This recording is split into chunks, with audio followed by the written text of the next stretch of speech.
بیٹی ماں کو کہہ رہی تھی بھوک نہیں، اور ماں کے آنسو ایسے گر رہے تھے. بیٹی ماں سے کہہ رہی تھی بھوک نہیں، اور ایسے اس کے آنسو گر رہے تھے.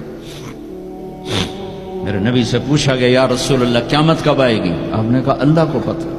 کہا کوئی نشانی بتا دیں. کہ جب ماں کو ذلیل کیا جائے گا آ جائے گی. میرے نبی نے چونکہ ماں کو دیکھا ہے ابا کو دیکھا نہیں، 6 سال کا زمانہ گزرا ہے. 6 دن کے بعد آنسو ختم ہو جاتے ہیں، چاہے ماں مرے چاہے باپ مرے. ہفتے بعد کبھی کبھی رونا آتا ہے، 2 ہفتے بعد رونا بھی چاہو تو رونا ختم ہو جاتا ہے. 6 برس کی عمر میں ابوا کے جنگل کالے پہاڑوں میں میرے نبی کی ماں کو اللہ نے اٹھایا، اور 57 سال کے بعد میرے نبی حج کے لیے نکلے مدینہ سے.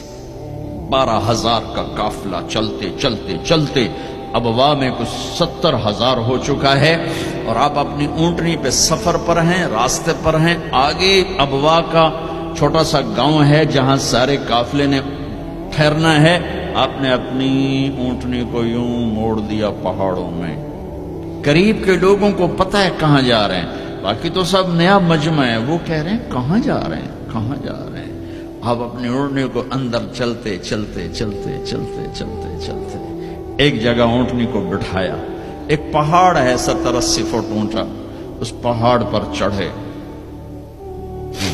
وہاں ایسے ہی چوکور سا میدان ہے، باقی سارے پہاڑ یوں ہیں. سن 2000 میں بھی اماں آمنہ کی قبر کی زیارت پہ گیا تھا. جو میں وہاں میں تمہیں کیا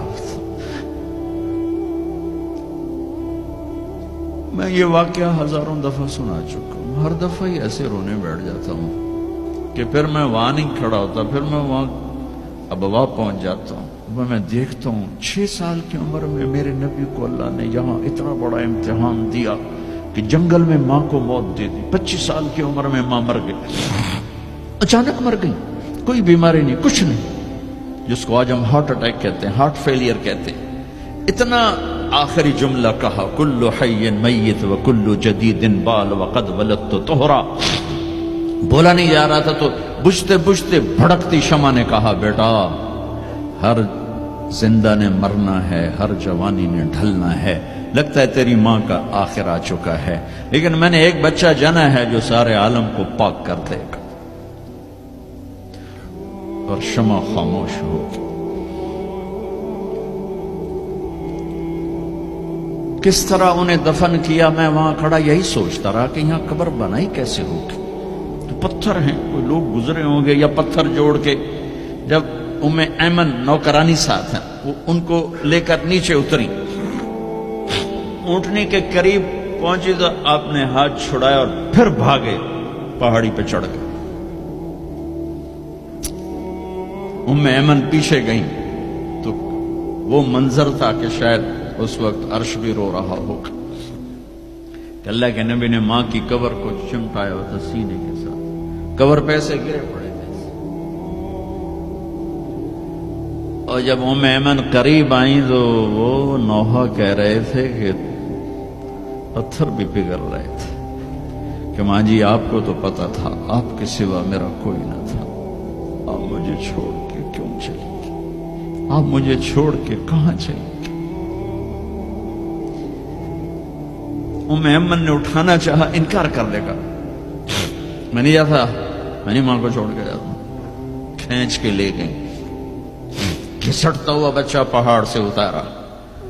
2 دن روتے روتے مکے کا سفر ہے، پھر کھانا بھی بند ہو گیا، پینا بھی بند ہو گیا، سوائے زمزم کے چند گھونٹ پانی کے سارا دن نہ کھاتے تھے نہ پیتے تھے، اکیلے بیٹھے رہتے، نہ ماں نہ باپ نہ بھائی نہ بہن.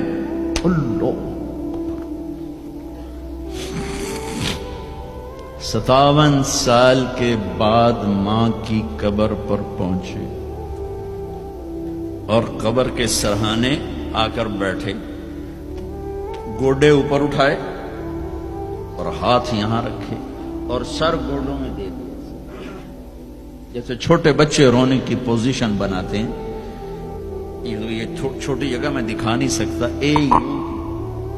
اور پھر جو رونا شروع کیا، اتنا روئے کہ ساری داڑھی سارا سینہ آنسوں سے بھر گیا. جیسے کوئی معصوم بچہ، جیسے 6 سال کا محمد رو رہا صلی اللہ علیہ وسلم، اتنا روئے کہ وجود ہل گیا، اور پھر فرمایا کہ میں آگے نہیں جاؤں گا، میں رات یہیں رہوں گا۔ تم کیا جانو رشتے کیا ہوتے ہیں، تمہیں صرف پاؤنڈ گننے آتے ہیں۔ تم سے مراد میں بھی اور سارے بھی، کہ ناراض نہ ہو جاؤ، ساری امت کا یہی حال۔